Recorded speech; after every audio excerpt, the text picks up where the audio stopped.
Assalamualaikum warahmatullahi wabarakatuh, teman-teman dimanapun anda berada, para pejuang rekrutmen gitu kan. Ketika kita ini super sales, semoga teman-teman semua dalam kondisi sehat walafiat ya. Untuk kali ini kita bahas kembali tentang psikotes, karena masih banyak juga teman-teman yang bertanya-tanya nih, bagaimana Pak ya triknya, bagaimana Pak kok kita kok ya pernah juga gagal di tes psikotes ya. Oke, kita akan berbagi pengalaman lulus dan gagal di tes psikotes. Oke, lulus ya. Pertama kita berbicara kegagalan dulu ya.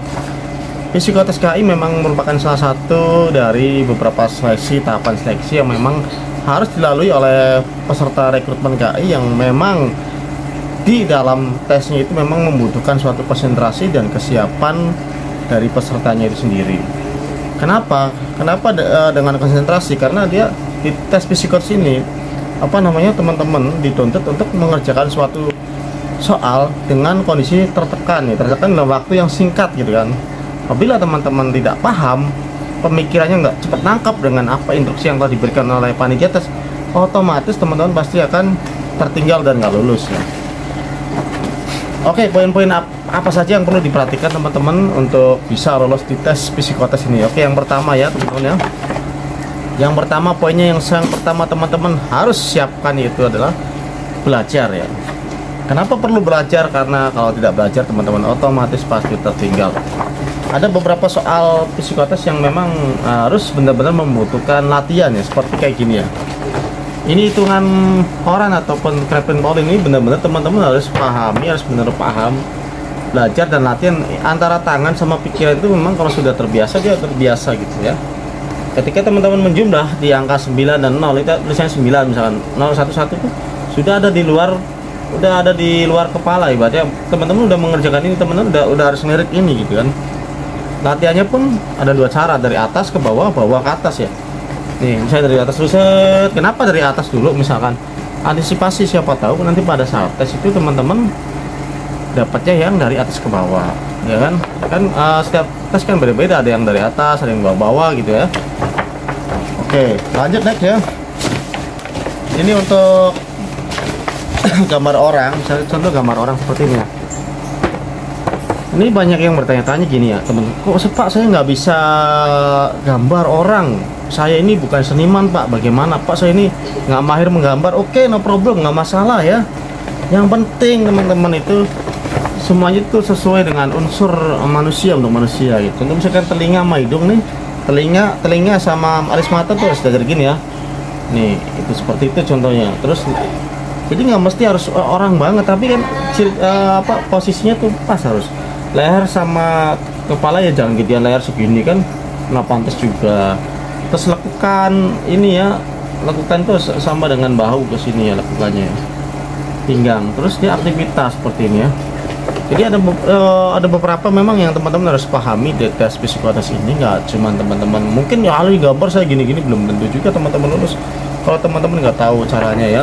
Trik-triknya misalnya ini harus simetris juga, depan dan kanan kiri itu sudah saya buatkan di channel YouTube saya, teman-teman tinggal lihat ya, tinggal cari tuh tentang psikotes, ada semua cara-caranya. Kemudian untuk gambar 8 kotak ini ya teman-teman, ini 8 kotak ini sebenarnya sih untuk semua orang pasti punya semacam khayalan ataupun yang pengen digambar seperti apa ya kan. Misalkan ini gambar yang bulat-bulat, ini gambar jam, ini gambar elang ataupun bendera atau helikopter, ataupun di sini botol minum ya. Ya bentar ya, ajan dulu nih teman-teman ya, ajan dulu, kita break dulu. Ini kebetulan kita bikin kontennya di menjelang Isya ya, jadi ajan dulu ya bentar ya. Oke, lanjut lagi ya teman-teman. Jadi gini, kita lanjut lagi. Ini ada 8 kotak seperti ini.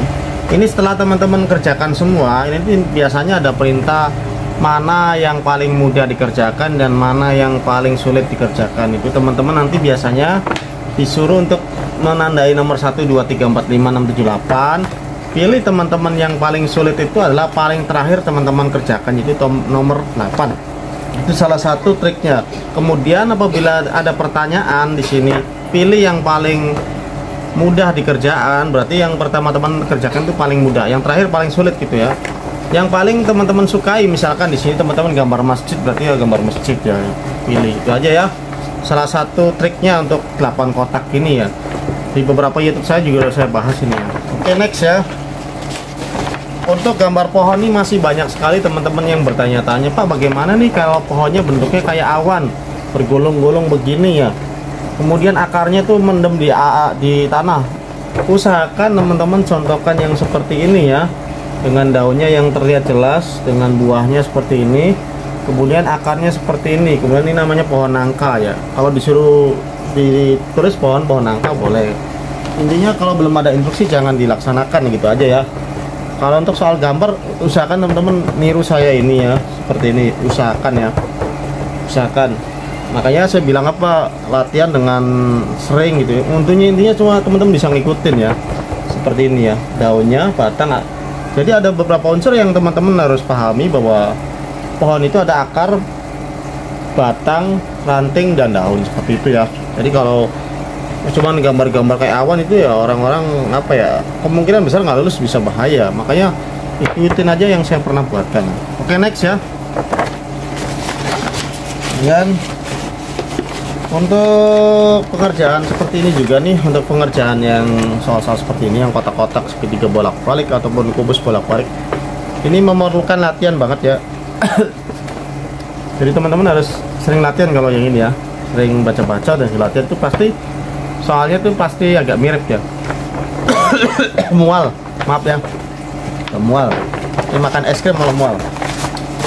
Oke, kemudian ini ada soal sinonim, anonim, ataupun hafalan kata ya. Ini penting banget teman-teman. Sinonim, antonim, atau aritmatika ini teman-teman kuncinya sering latihan, dibaca.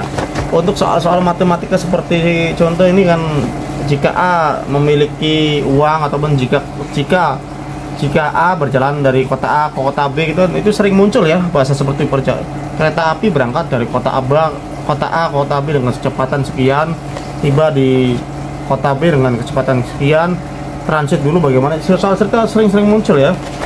Intinya ya, untuk soal-soal seperti itu teman-teman lebih baik jangan terfokus pada salah satu soal itu, tetapi coba teman-teman cari lagi yang lebih mudah. Biasanya ada tes psikotes itu karakter seperti itu ya. Biasanya di paling bawah tengah itu ada yang paling mudah. Jadi jangan terfokus pada salah satu soal ya. Ya, kalau bisa dikerjakan, kalau nggak bisa ya ditinggalkan gitu aja ya. Usahakan sih dikerjakan, tapi nggak salah ya. Kalau salah itu mengurangi nilai jelas. Oke, next ya. Apa lagi? Oke, sepertinya sudah semua ya untuk poin-poinnya aja yang saya bahas di kali ini, poin-poinnya aja. Jadi intinya dalam tes psikotes ini teman-teman harus konsentrasi, belajar, dan ikuti arahan dari panitia. Jangan melakukan gerakan apapun sebelum disuruh ya. Jangan mendahului apapun yang belum diinstruksikan. Otomatis itu akan menjadikan suatu penilaian itu bisa langsung dicoret alias gagal. Oke, itu aja teman-teman. Semoga berhasil nanti di tes psikotes. Saya tunggu nanti teman-teman di next berikutnya ya, di tes kesehatan, di tes wawancara ya. Mudah-mudahan ini lulus nih teman-teman ya, di tes psikotes nanti yang dimulai hari Senin ya. Intinya tetap semangat, tetap belajar. Sisa waktu tinggal 2 hari lagi buat latihan. 1 minggu kan, nanti Senin udah mulai tes. Jadi semangat ya, semoga pada lulus. Selamat malam, wassalamualaikum warahmatullahi wabarakatuh.